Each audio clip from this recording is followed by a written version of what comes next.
The spokesperson of the Immigration Department, Simon Munday, told journalists that the labour companies were holding onto passports as they looked for jobs for the owners. We did carry out some investigation and discovered that one such company located somewhere in Kampala is actually keeping 2,000 passports in their office for some of these Ugandans. The Executive Director, Uganda Association of External Recruitment Agencies, Stuart Oramire, told NTV he did not know of any company keeping anyone's passport.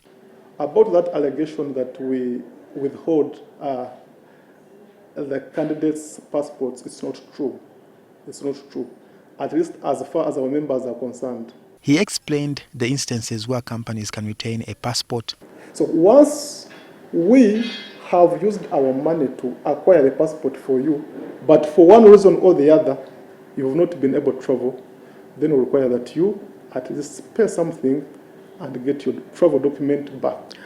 Stuart, I want to understand from you, how long does it take for someone to get back their passport if they follow through the right channels to apply for labour export? What happens is that once you come to us and you have this travel document, the passport, it takes a period between 2 weeks to 1 month, depending on the destination country.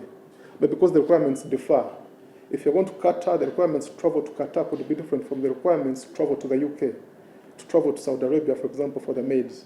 You get me? So it all depends on which destination you're going to. But normally it doesn't take longer than a month. Members of Parliament on the Labour Committee say there should be stringent measures to protect people's important documents, including passports.